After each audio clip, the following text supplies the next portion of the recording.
Hi ನಮಸ್ತೆ welcome back to my channel.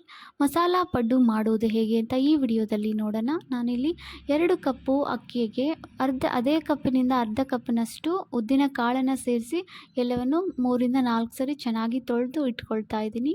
ಅದನ್ನು 6 ತಾಸು ನೆನೆಯೋದಕ್ಕೆ ಬಿಡಬೇಕು. ನಂತರ 6 ತಾಸು ನೆನೆದಾದಮೇಲೆ ಒಂದು ಮಿಕ್ಸಿ ಜಾರ್ಗೆ ಹಾಕಿ ಚೆನ್ನಾಗಿ ಅದನ್ನು ಪೇಸ್ಟ್ ಮಾಡ್ಕೋಬೇಕು. ಚೂರೇ ಚೂರು ರವೆ ಅನ್ನಿಸ್ಬೇಕು. 95%ನಷ್ಟು ಚೆನ್ನಾಗಿ ಪೇಸ್ಟ್ ಮಾಡ್ಕೋಬೇಕು. ಚೂರೇ ತರೆಯಾಗಿ ರವೆ ಹತ್ತಬೇಕು, ಅಷ್ಟರವರೆಗೂ ಮಾಡ್ಕೋಬೇಕು ಪಡ್ಗೆ ಆದರೆ. ಅದಾದಮೇಲೆ ರಾತ್ರಿ ಪೂರ್ತಿ ಅದನ್ನು ಹುಳಿ ಬರೋದಕ್ಕೆ ಬಿಡಬೇಕು. ನಂತರ ಈಗ ನಾವು ಇದಕ್ಕೆ ಮಸಾಲ ಏನೇನು ಬೇಕು ಅಂದ್ಬಿಟ್ಟು ನೋಡೋಣ. ಇದು ನೆಕ್ಸ್ಟ್ ಡೇ ನೋಡಿ ತುಂಬ ಚೆನ್ನಾಗಿ ಹಿಟ್ಟು ಉಬ್ಬಿ ಬಂದಿದೆ. ಈ ರೀತಿ ಬಂದಾಗ ಪಡ್ಡು ತುಂಬ ಚೆನ್ನಾಗಾಗುತ್ತೆ. ಆಮೇಲೆ ನಾನಿಲ್ಲಿ ಇಡ್ಲಿ ಅಕ್ಕಿಯನ್ನು ಬಳಸಿಬಿಟ್ಟು ಮಾಡ್ತಾಯಿದ್ದೀನಿ. ರೇಷನ್ ಅಕ್ಕಿ ಅಥವಾ ರೈಸ್ ಯಾವುದನ್ನಾದರೂ ಉಪಯೋಗಿಸ್ಬಿಟ್ಟು ನಾವು ಮಾಡ್ಬೋದು. ಹಾಗೆಯೇ ಈಗ ಇದಕ್ಕೆ ಹಾಕೋದಕ್ಕೆ ಮಸಾಲ ಏನೇನು ಬೇಕಾಗುತ್ತೆ ಅಂತ ನೋಡೋಣ. ಅದಕ್ಕೆ ಮೊದಲೇ ಸ್ವಲ್ಪ ಉಪ್ಪು ಸೇರಿಸ್ಕೊಂಡಿದ್ದೀನಿ. ನಂತರ 1 ಕಪ್ನಷ್ಟು ಚೆನ್ನಾಗಿ ತೊಳೆದಿಟ್ಕೊಂಡಿರುವಂಥ ಸಬ್ಬಸಿಗೆ ಸೊಪ್ಪು ಮತ್ತು 1 ಕ್ಯಾರೆಟ್ನ ತುರಿದಿಟ್ಕೊಂಡಿದ್ದೀನಿ. ಮತ್ತು ಒಂದಿಷ್ಟು ಹಸಿ ಕೊಬ್ಬರಿಯನ್ನು ಅದನ್ನು ಸ್ವಲ್ಪ ತುರಿದಿಟ್ಕೊಂಡಿದ್ದೀನಿ. ನಂತರ 2 ಹಸಿಮೆಣಸಿನಕಾಯಿನೂ ಕೂಡ ಸ್ವಲ್ಪ ಮಿಕ್ಸಿ ಜಾರಲ್ಲಿ ಚೂರೇ ಪುಡಿ ಥರ ಮಾಡ್ಕೊಂಡಿದ್ದೀನಿ. ನಂತರ ಎಣ್ಣೆಯನ್ನು ಬಿಸಿ ಮಾಡಿಕೊಂಡು ಜಸ್ಟ್ ಒಂದು 10 ಸೆಕೆಂಡ್ನಷ್ಟು ಮಾತ್ರ ಅದನ್ನು ಮೆಣಸಿನಕಾಯಿನ ಫ್ರೈ ಮಾಡ್ಕೋಬೇಕು. ಇಲ್ಲಾಂದರೆ ತುಂಬ ಗಾಷ್ಟ ಆಗುತ್ತೆ ಮನೇಲಿ.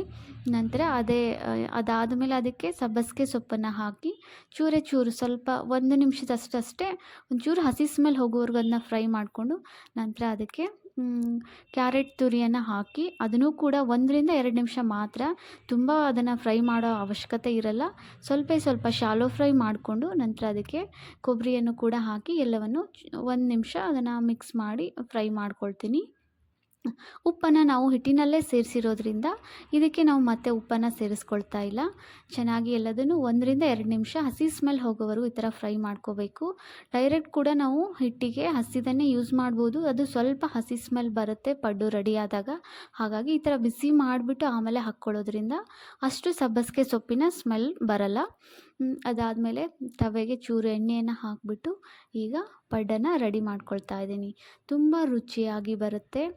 ಸ್ವಲ್ಪ ಫ್ಲೇಮ್ನ ಲೋ ಇಟ್ಕೋಬೇಕು, ಎಲ್ಲದು ಚೆನ್ನಾಗಿ ಬೇಯಬೇಕು ಅಂತ. ಅದಾದಮೇಲೆ ಮೇಲೆ ಕೂಡ ಅದಕ್ಕೆ ಸ್ವಲ್ಪ ಎಣ್ಣೆಯನ್ನು ಹಾಕ್ತಾಯಿದ್ದೀನಿ. ಇಲ್ಲ ಅಂದರೆ ಡ್ರೈ ಆಗಿಬಿಡುತ್ತೆ ಪಡ್ಡುಗಳು, ತುಂಬ ಹಾರ್ಡ್ ಅನಿಸುತ್ತೆ, ಸಾಫ್ಟಾಗಿ ಸಿಗಲ್ಲ. ಸ್ವಲ್ಪ ಸಮಯ ಅದಕ್ಕೆ ಪ್ಲೇಟನ್ನು ಮುಚ್ಚಿ ಬೇಯಿಸ್ಕೊಳ್ತೀನಿ. ಈಗ ನೋಡಿ ಈ ಥರ 1 ರೌಂಡ್ ಈ ಥರ ಆಗಿದೆ. ಈಗ ಅದನ್ನ ಎಲ್ಲವನ್ನು ತಿರುಗಿಸ್ಕೊಳ್ತಿದ್ದೀನಿ.